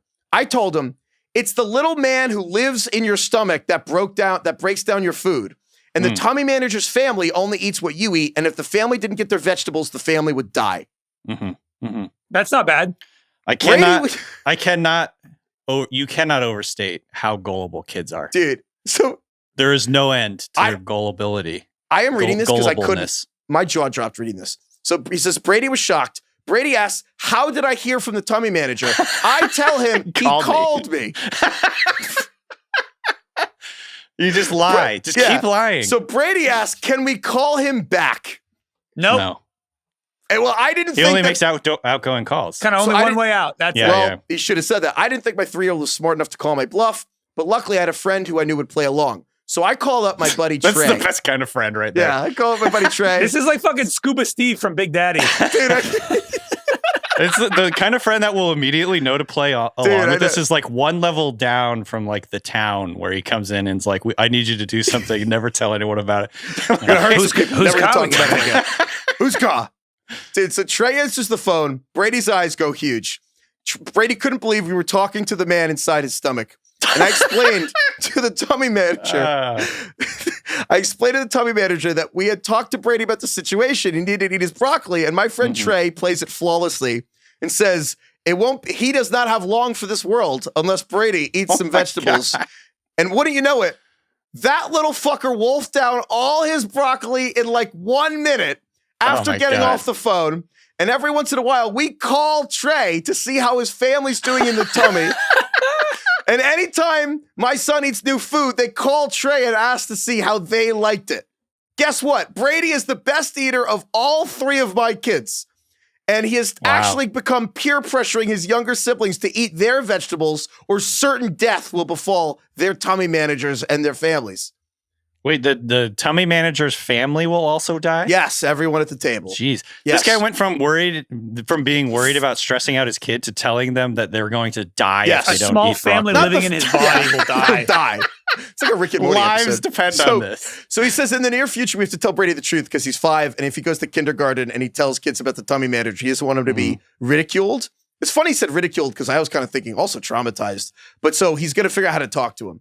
Calvin is 5 now. And he's starting to like make a jump in terms of figuring out what I'm telling him is bullshit. You know what I mean? Like his bullshit meter is starting to turn on at 5 and he's almost 6. So I'd say this definitely checks out with my experience as well. You can only do this for so long. You know what I learned about vegetables the older I got? Every kid hates vegetables, but then I realized as I got older, you know what? Like they weren't exactly doing the vegetables any favors the way they were cooking them. You can make vegetables taste good. Cover them in garlic and Parmesan cheese and lemon, and it'll taste a lot better than if it's just steamed broccoli on a plate. You know what I mean? Dude, Craig, I could not agree with you more. There are some things that they say about millennials and Gen Z that they're like, we're snowflakes. You know what? Maybe we're. Guess what? You fucking boomers couldn't cook a vegetable to save your goddamn life. You were boiling Brussels sprouts. No wonder the kid didn't like it. Their parents served them boiled Brussels sprouts and boiled broccoli. And then we're like, eat it. And they said no. And they never tried cooking it or flavoring it ever again. No. And my parents don't eat vegetables. And I had to convince them to do it during COVID, where it was like the most reverse thing ever. I'm like, you can add lemon and put garlic some salt on this shit. Yeah. You know? Seriously. Look, I'm lucky enough to live in LA, which is a great food city. When I go to a restaurant in LA and I see they have like broccolini on the menu, I get excited because I know it's going to taste fucking awesome. It's good. Email us at ringerfantasyfootball@gmail.com. So many people, I feel like people over, I'm going to just draw the line arbitrarily at 50, just don't eat vegetables because the way their parents served them were bad and they never tried it again. Generational. Yeah, it's the Al Michaels diet. Yes, Al Michaels. So many people email us if your dad eats like Al Michaels. It's just like steak and potatoes. Yeah, isn't he never had a salad or something insane? Yeah. It's because they're like, in 1954, my mother boiled the broccolis, and then I couldn't do it anymore. Yeah, it's because who's our emailer here? I forget the name. He was the poor guy, Daniel. The poor guy was eating cream spinach from a fucking can. Cream spinach. I'm like, we have Instagram. Nothing's traveled faster, other than porn. Nothing's traveled faster around the internet than food and recipes and like like nothing is. It's what I it was have more invented access. for. We have more access to like recipes and food, like a single person, than like the entire United States of America did like 100 years ago. Right. Like throw some olive oil on a zucchini, grill it on a skillet. It'll be good. Dude, eat your vegetables. They're good. They're fine. Did you guys hear this? I mean, this might have been like an urban legend or something, but I think it's true. Is even back in the day, Brussels sprouts actually did taste different than they do now because they've been like genetically modified, and so they actually are not as bitter or something like that. There's a lot of things like that. Bananas are totally different than they were like 150 years ago. Well, aren't there there's like tons of different types of bananas, and we only eat one. I think the other ones died out, and so all bananas are genetically the same, and so there's a fear if there's a banana blight, the bananas would be kind of cooked. I don't think they died out. I think we just stopped making them. Only like manufacture and clone one kind. Yeah, there was like one kind that was the best, or for whatever reason, the most profitable to grow, but now it's like the only one. So now it's kind of like they're all bad. It's like if one disease wipes out, like one disease could wipe out all the bananas. Yeah. Tough. So the bananas got to get shots, but RFK Jr. won't let them. I just saw some TikTok about red bananas. Some Australian guy was talking about red bananas and how they're good. You should try them. Dude, my great-grandfather, they were on the boat over to this country and they saw bananas. They'd never seen them before. They thought they were worms. They freaked out. They thought they were alive. They'd never seen them. Thought they were worms? Calm down, guys. Calm down. Come on. One of my like worst food takes that everybody's upset about is that I love bananas and I love banana flavored things. Like not artificially, but real bananas. Who makes fun of you for that? Almost like everybody. I'm like alone on an island. Like you like banana ice cream. I like banana cream pie. I love banana ice cream. I love banana pudding. I love like anything with bananas. I think is great. I think banana is a good flavor. And I think a lot of people view bananas as like a necessary healthy food to eat, but they're not exactly looking forward to it. It's the guy who went on the hot take and the hottest take and said, I'll do cannibalism. I don't think that really registers. Altruistic cannibalism. Altruistic everybody omits that word. Well, cannibalism. You know what I mean? Yeah, it's clickbait. If you actually read the article, read the article, I'm making a good point. You know what I mean? Yeah. You build 1,000 bridges, you eat one body, you're just a cannibal. I like bananas plain, but I don't really like banana flavored things. I know. Most people are like that. Yeah. A lot of people don't like the texture. Yeah, it's not the best. I like bananas. I love bananas. I feel like banana is the ultimate fuel. If I have 2 bananas, I fucking can do anything. No, bananas if I have 2 bananas, I think I could run a marathon. They come in the wrapper. You can throw the wrapper. Oh, it's great. Oh, my God. They're prepackaged. They're prepackaged. No, they're great food. All right. Thank you, DK. Thank you, Banana Foster. Heifetz earnestly being like, no, bananas are great food. No, they're sick. Dude, your fruits are so out of control, bro. Wait, guys, my bracket's in the 94th percentile. No big deal. Oh, damn. My dad called me last year. I was like, Dan, I'm in the 99.9th percentile after like 3 hours. I was kind of rushing. I don't know. Okay, so no. He was in the 99th percentile like 2 hours into day one. And I'm like, all right, whatever. And then the next day, he's like, oh. And I'm like, all right, whatever. And then the next day, and the next day, and then the next round, I'm like, whatever. He actually finished like 99.9%. He finished it. Wow. He was top 10,000, which doesn't sound crazy, but out of 5 million, he was in the top like 8,000, which is like crazy. In our bracket, which we had over 5,000 people submit brackets. Thank you. There's like 12 people in the 99.9 percentile right now. So good for you guys. Are you winning our bracket? No. I got crushed. Dude, I had St. John's winning. I'm an idiot. Oh, yikes. I'm 250th out of 5,000. Not bad.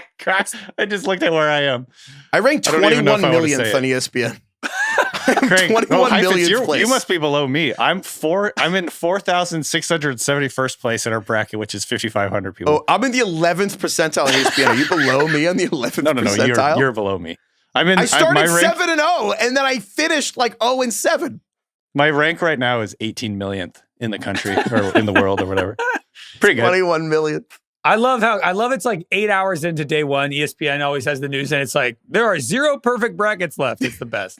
Dude, so ESPN used to give you $1 billion if you would get a perfect bracket. And they $1 billion? Well, it's like literally the odds are like 1 in 5 quintillion. Yeah. So like with a B, they'd be like, and this is also like, this is like 15 years ago, like when $1 billion was even more big of a deal. And they were like, we'll give you $1 billion if you win. I don't think anyone had ever done a contest. Everything right, in other words? Yeah, 63 picks or whatever. Everything right.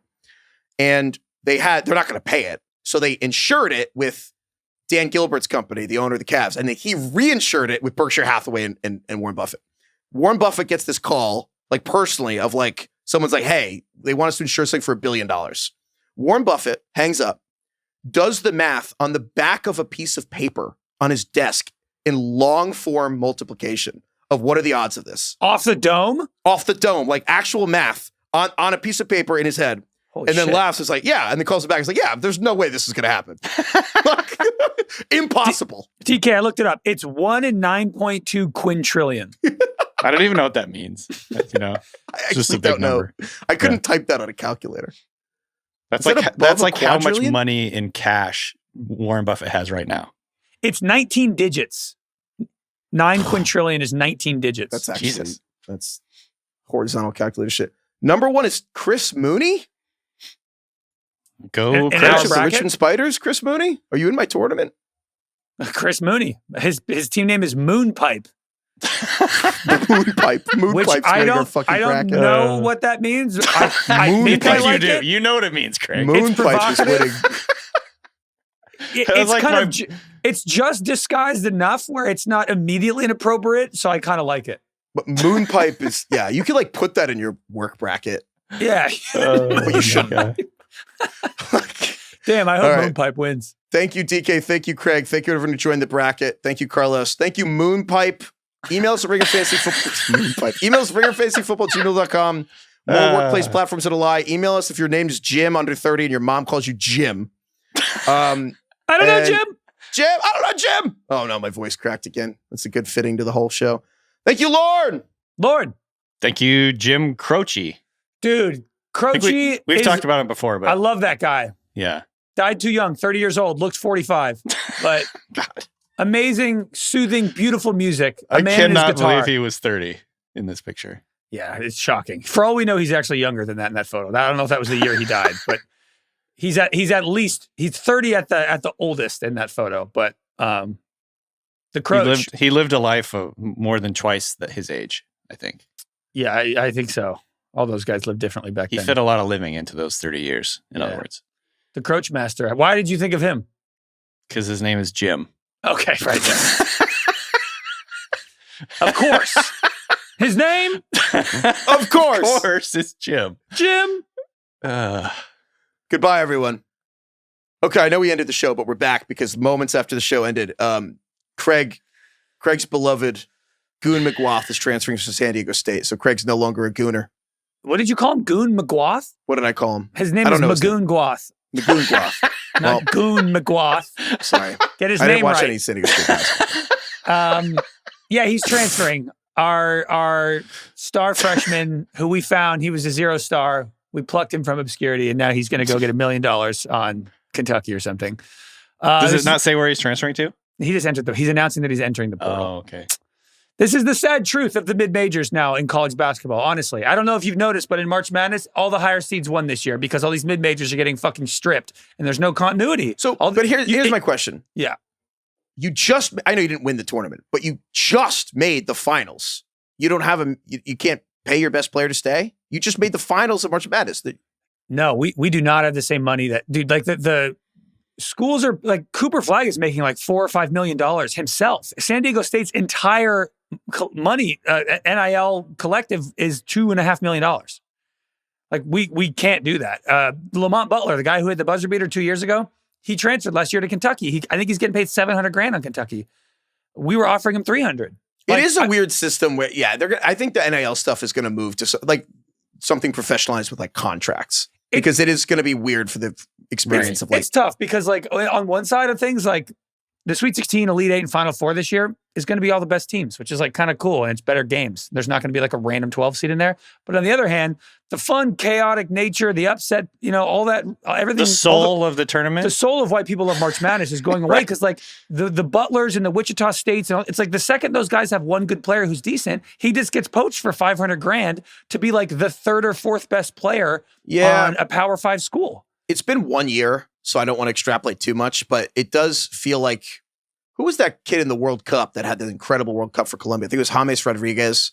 Mm-hmm. And then he just like it's like, the World Cup, like some 18-year-old just goes off and then like, oh, Man City got him from his club and somewhere. And like, it is kind of more like college. So the weird dichotomy with American sports is that the American sports are like way more socialist and European sports are like way more capitalist. And college sports are now more capitalist than the pro ones. So it's almost more like European things where it's like some schools are going to become the factories. Like there are clubs in soccer that just develop guys and trade them. And colleges are kind of going to be like, hey, you can come here and transfer somewhere else. Like that's like the best you can do. It's free agency every year with no contracts and no cap. And it's really tough. It used to be like these small schools, the one advantage they had compared to like a Duke or Kentucky, which had all these one and done 5-stars who would come, play well. Maybe the chemistry wasn't exactly there because they didn't know their teammates, and then they would go pro. But the small schools, it was cool because they would have these guys who are 3rd, 4th, and 5th year dudes who have been playing together for 4 years. And like so they chemistry. Yes, and that was what was able to like get them over the hump and allow them to go on these deep runs in the tournament. And now a school like SDSU, our 2 best players have entered the portal because they're going to go get triple their money somewhere else, which I totally understand because some of them might not go pro, and this is the time to get your money. It's even if you want to stay and you like the school, how can you turn down almost $1 million to go play somewhere else? I mean, I get it completely. And DK, this much NFL stuff. I mean, this makes scouting so much harder for the pros because DK, I mean, it makes your life hard. I mean, Cam Ward went to Miami, which is, I don't know if you guys know this, bottom right of America. Washington State, top left, and then Incarnate Word. And it used to be, if a guy played at Miami, you have a scout that covers Miami, and he knows everyone in the program and then knows this kid from freshman year through the end.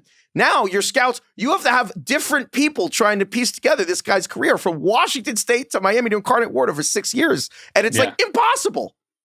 Yeah. Everything about college football is, I think, just like it makes everything much more complicated. Like for the teams, like that, you were seeing a lot of teams hire GMs now, which I don't think that was a thing in previous eras. No, it's a pro structure. Yeah. Yeah. It's like, but I mean, that's like a huge part of the game now is just putting together a roster every year because like Craig said, there's free agency every season. There's no contracts. And, you have to be able to build from that. So it's just chaos right now. Craig and I talked to an agent about that at the Combine because like we were like, what's with the GM thing? And he was like, well, if you have 80 guys on the team and you have like 60 of them are coming back, every single person's contract, everyone's on a 1-year deal. The coach can't be the guy negotiating and telling people who's not worth it. So the GM is like, for most times, like the face. Yeah, it's just like, it's like a professional structure where the person you're with every day getting the best out of you can't also be the person who's telling you, yeah, we're not going to pay you that. So they just that's why, who was that kid? The 25-year-old who's the GM? Gladstone? You're talking about San Diego State? Gladstone. Yeah, isn't your GM at San Diego State like 25 years old? Yes, he is. He's Caleb Davis. Caleb Davis from Notre Dame. But he's just a guy that the coach is making the decisions. He's just this 25-year-old kid's just like one texting all day telling kids what they're getting. But yeah, it's brutal. It's like these small schools, the one thing they were good at is like developing, they would get a 2-star and develop them by the time they were seniors into real players. And now it's like, cool, Magoon Gwath is like sick and they found him from out of nowhere and he had one good season and now he's going to go to Duke. And it's like, all right, what can we do? Yeah. We got to do it all again next year. We have a farm system. Yeah. It's like the A's, where it's like, oh, cool, Josh Donaldson seems good. He's going to go win an MVP somewhere else because they can't pay him. I thought we recorded this again after we ended because I thought it'd be funny, and it actually became like really I'm raw and bummed. sad. It's sad. It's one of those things where it's like, part of me is like, they should just stop doing this, but it is so much better for the players. That's the thing. So much better for the players. It is worse for the fans, better for the players. With contracts or something like that, or it's like, or how about this? If a player leaves and breaks his contract, then maybe the team buying the player has to like pay a buyout fee to the old team's NIL collective. Oh, that'd be interesting, like offsetting. Oh, that's kind of it's like there needs to be buyouts for players or something like that. The history of colleges, sports, or pro sports now. The history of pro sports are things like salary caps and stuff, and like I don't know what's going to happen, but like I agree that it is so deregulated and insane right now that there need to be some restrictions on this. And it's ruining the game. It's better for players. It's funny to think like even 3 years ago, if you signed autographs, like you were going to, oh God. And but like Roger Sherman, before he left for the Ringer, his last column, I think, at the Ringer was about how all these pro sports college are becoming crabs, where it's like every sports league, different things, all have the same model, 30 cities spread out across the country. And like, there's 30 teams that matter and 2 conferences that it's all like 3 or 4 divisions in the conference, all the same thing, even though they had different origins, everyone's settled in the same model. College sports is now the same thing. And the history of this realignment has basically been everyone trying to get to a cooler table at the high school, thinking, I'll never be left out of the table. And then everyone's getting left out of the table. And there's only going to be 30 teams at the table in the end. Somewhere between 30 and 40 teams will be at the table. And it's everyone trying to get to the table, crabs in a bucket, stepping on everyone else to get out. But the end product is hollow because you don't play the teams around you anymore. It's like you're leaving there's no soul. It's funny. We just did the rewatchables coming out tonight, Monday night, is this movie Blue Chips. Have you seen that, DK, with Nick Nolte? Yeah. It is the most. Shaq, you said with Nick Nolte, Shaq and Penny. Yeah, well, yeah. Shaq and Penny Hardaway are in That's some rewatchables brain. You know, the Nick Nolte movie. You mean the one Shaq was in? He's the main character. He's the head coach. He's on the poster. You know what I mean. I know, but it's just funny. It's just Shaq's in a movie. I usually lead with that. The movie's hilarious. Top Gun, with Tim Robbins. Yeah. No, I feel like Nick Nolte is Tom Cruise. I'm just teasing. It's the all-time What's Age the worst / What's Age the best movie ever, because the whole conceit of the movie is he's basically the head coach of UCLA in the 90s, and he's refusing to pay for players, even though this booster who's a part of the program is begging him to cheat and pay players. And it's played by the actor J.T. Walsh. And he has this massive speech where he was like, this school profits off these players. We sign 6-figure shoe deals. You get paid $1 million a year. You know what? These players get nothing. Like, we owe them this money. And Nick Nolte's like, you deserve to be in prison. You're a piece of shit. We don't pay players. It's fucking hysterical. And also, like, I'm not going to pretend like there's any moral, like Rick Pitino has any kind of moral clarity, but there is something about the coaches where they're just like, the coaches who are bagmen and like, oh, villainized. And I'm like, dude, some of these guys' families are on, getting SNAP money and like, kids at poverty level that like cannot actually necessarily afford food off campus that we're like, we can't give them Tom Izzo got in trouble for like buying them dinner. Yeah. I don't know. People fucking know. I don't need to explain this to people. It's so stupid. I'm completely for players getting paid in every way. Just figuring out a way to not screw every single school that doesn't have a $20 million NIL collective. That would be nice. It's better than it was, but we have not figured it out. Yeah. Right. There's a fucking gray area. 2 steps forward, 1 step back. We've gone the 2 steps forward. Now let's take a step back. I don't want like, it's like baseball. Craig, you mentioned it's like the A's. I don't want whatever, one or two teams to turn into fucking the Yankees where they just buy a good team. I feel like college basketball was the one sport remaining where it was like anything can happen and this is awesome. I guess to a degree the NFL is still like if you get Joe Burrow, you're good, which is cool. But it's socialist. The NFL is a socialist league. Yeah. The Cincinnati Bengals get to spend as much in a 3-year window as the New York Giants and the Dallas Cowboys. They have the same windows they can spend and they share revenue. And that was the Cowboys' idea, not literally, but like the bigger teams realized the smaller teams kept failing and they would never work unless they had a consistent league. So the bigger teams were like, fine, we'll share money with you. And the revenue sharing is how the whole thing has led to parity. Right. So I don't know. Maybe it's cool now that it's going to be like Auburn, Florida, Duke, and Houston in the Final Four. Maybe that's more fun and the games will be better at the end. But the soul of March Madness feels like it's slowly changing. Yeah. Maybe it's a one-off year, but it does feel like these small schools are just getting fucking pillaged. All right. Well, sorry that this was depressing. Magoon, come back. I'll pay. I'll pay. It's not too late, Craig. It's not too late, right? Craig's a gooner forever. I'm a gooner for life. Goodbye, everyone. Again. Heifetz still gets mad at me for, I can't even remember. What is it that I say? Skeeting for Blue Sky. Oh, yeah. Oh, Jesus. Oh, no. No. There's a difference saying I think Ashton Jeanty will be a bust versus Ashton Jeanty's busting. Those are different things. For the generation that was never named Jim, those are different things. DK, and I know you know it. Yeah. You know that saying Ashton Jeanty busting is not okay. No, I think I understand what I'm saying, and I still like to do it. Okay.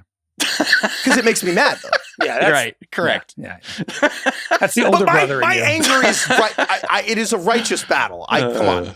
The skeeting thing is purely a bit. I don't give a fuck, but it makes you guys mad, so we're gonna keep doing it. Right, Heifetz. It's like when all brothers fight. Whenever a brother's trying to annoy the other one, what you have to do is ignore it, and it'll go away. But we can't do that. No, that's a good point. All right, goodbye, everyone. Again.